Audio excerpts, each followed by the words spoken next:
poco controlado y moderado. Frío está haciendo en esta ciudad. Un tema que nos convoca sin duda a todos, el tema de la violencia. La editorial del diario El Tiempo de ayer hablaba justamente de una violencia en las calles que crece, pero cada vez encontramos noticias que sin duda nos alarman. Hablábamos ayer justamente de los episodios que involucraron a un jovencito en Medellín.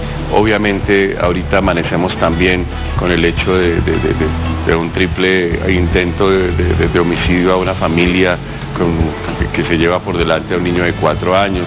La semana pasada vimos obviamente los desmanes contra una niña de 3 años, es decir, titular tras titular.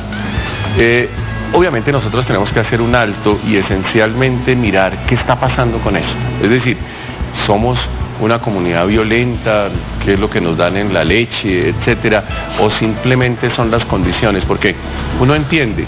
Ayer yo hice un comentario editorial aquí, el de Cuando Acá, y un señor por las redes se me despacha diciendo que no sé qué, que sí sé más. Yo pues acepto siempre la crítica porque pues obviamente no, para eso estamos aquí, pero justamente para hablar de la mano de los expertos. La violencia, estos comportamientos, ¿qué nos está pasando, doctor Córdoba? ¿Qué factores hay? Y si podemos de una o de otra forma prevenir. Obviamente usted como experto, doctor Rodrigo Córdoba, es el director del Departamento de Psiquiatría de la Universidad del Rosario, profesor, y obviamente un referente nuestro en estos temas. Profesor Carlos Francisco, muy buenos días. Qué importante tema, porque estamos hablando de las futuras cosechas. Es decir, si nosotros no somos capaces de cuidar, de proteger, de darle elementos de inspiración a las nuevas generaciones, muy seguramente estamos pensando en un país inviable. Y cuando ya son las nuevas generaciones, cuando son los chicos los que cometen este tipo de actos, que no tienen ninguna consideración por el otro, pues sí genera una preocupación mayor. Una cosa es la violencia como un fenómeno social, es decir, la sumatoria de varios actos violentos, pero lo que es llamativo es que en niños menores cometan actos violentos. Y hay dos situaciones particulares y quizás un fenómeno de observación muy particular que bien ameritaría trabajarlo con más cuidado. El primero es que definitivamente en los niños los actos violentos o son por conductas de imitación, es decir, que están viendo a otro hacer este tipo de situaciones y las replican de manera constante, o porque es el reflejo de una situación emocional, es decir, de un momento de inestabilidad emocional que terminan expresándolo así, a veces pues en las formas menores, pues en la casa, con la pataleta, con el berrinche, rompiendo cosas, pero ya lo que estamos viendo es que terminan siendo esos fenómenos emocionales conductas de imitación. Y el tercer elemento que bien vale la pena la discusión y empezamos a entender es que han cambiado las formas de funcionamiento de los niños, las redes sociales. Es decir, que las redes sociales parecen ser algo que está generando cambios de conducta generalizados, globales, que nos generan una preocupación importante porque no hay quien regule allí. Y a veces muchas veces los padres que llegan cansados le dicen: a ver, mijo, entréguese, tenga esto para que se entretenga. Jean-Jacques Rousseau, obviamente quienes en algún momento leíamos, ¿no? Sí, decía que el hombre nace bueno y la sociedad lo corrompe, básicamente. ¿Eso es cierto o hay factores condicionantes desde el punto de vista genético que hacen que uno se vuelva de la noche a la mañana un delincuente? Como lo hemos hablado muchas veces acá, no podemos ser absolutos, no podemos ser deterministas, en el sentido que hay una carga biológica básica, pero es innegable. Sin lugar a duda, en algunos chicos y en las personas, en todos nosotros traemos un sello, y ese sello es moldeado por el ambiente. Entonces muchas personas que traen esa carga muy fuerte, pero tienen una vida y un entorno muy favorable, seguramente no van a tener dificultades. Pero aquellos, pero con entornos muy adversos, muy difíciles, muy ásperos, por decirlo así, pues muy seguramente terminan potenciando este tipo de carga. Yo decía ayer que justamente fue el comentario que generó, digamos, la despachada de un señor. Yo decía que todos somos responsables de una u otra forma de estos desenlaces, bajo la premisa de que la niñez en gran porcentaje está abandonada. Es decir, usted lo acaba de decir, las redes sociales, eso es un campo de nadie, todos los días escuchamos violencia contra ellos, obviamente encontramos elementos que involucran jóvenes, pero naturalmente los entornos son poco amigables. Entonces, ¿qué tan, digamos, hablando de salud mental, qué tan protegidos están los menores, qué tan protegidos están los adolescentes en un contexto como el colombiano, hablando justamente de programas de prevención, promoción y demás? En realidad es uno de los vacíos más importantes, uno de los vacíos.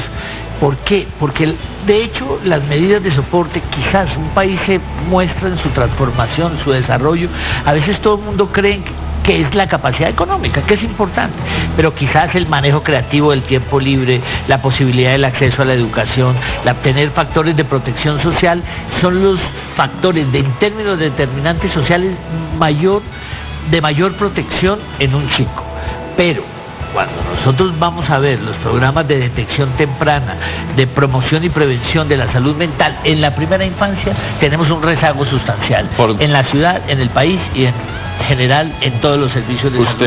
Usted habla de manera generosa de que tenemos un rezago. La verdad es que no existe. O sea, podríamos... un rezago amplio. Un rezago grande. La verdad es que no existe. Sin embargo, qué curioso que cuando ocurren estos casos, que sin duda generan tanto impacto, lo que nos volcamos es justamente a exigirle al sistema judicial. Entonces la gente termina diciendo, bajen las edades, obviamente para poder imputar a estos jóvenes, no tengan ningún tipo de consideración, a la cárcel estos delincuentes, estos zamponcillos, y obviamente todo el mundo sale con voces, pero dejamos de lado, digamos, el elemento fundamental que es el de la prevención. Uno dice factores protectores, uno encuentra, aquí se les da, es curioso, la ciudad les da parques, sí, parques y parques, sí, y allí pues en el parque se encuentran una cantidad de jóvenes sin oportunidades, sin la posibilidad de continuar sus estudios, abandonados mientras sus papás trabajan, y en ese tipo de cosas pues puede florecer cualquier cosa. Estoy opinando, doctor Córdoba, pero volvemos a decir qué magnífica observación, y escúcheme que le haga un comentario, porque quizás es como debe pensar un salubrista. Eso que está planteando doctor Fernández es como se debe pensar en términos de salud, porque claro, todo el mundo siente que es que ir a castigar, eso es creer que la fiebre está en las sábanas. Si de verdad queremos hablar de promoción de la salud y prevención de la enfermedad, allí es donde tenemos que ir, a generar programas de contención, de detección temprana, intervención precoz, estabilizadores sociales que permitan expresar todo este tipo de situaciones, y los que se detecten puedan ser referidos de manera rápida, ágil, al sistema de salud. Importante esto, y hablemos por ejemplo de elementos. Usted tocaba un tema que es muy importante.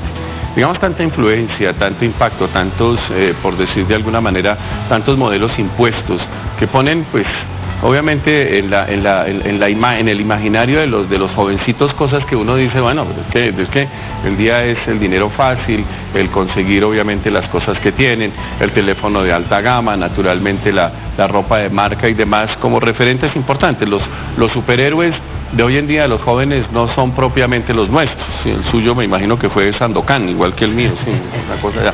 Pero entonces tienen el bien vestido, sí, Calimán y Solín, Arandú, sí, sí, Juan Diego no se ría, que a usted le tocó también allá, sí, el príncipe de la selva.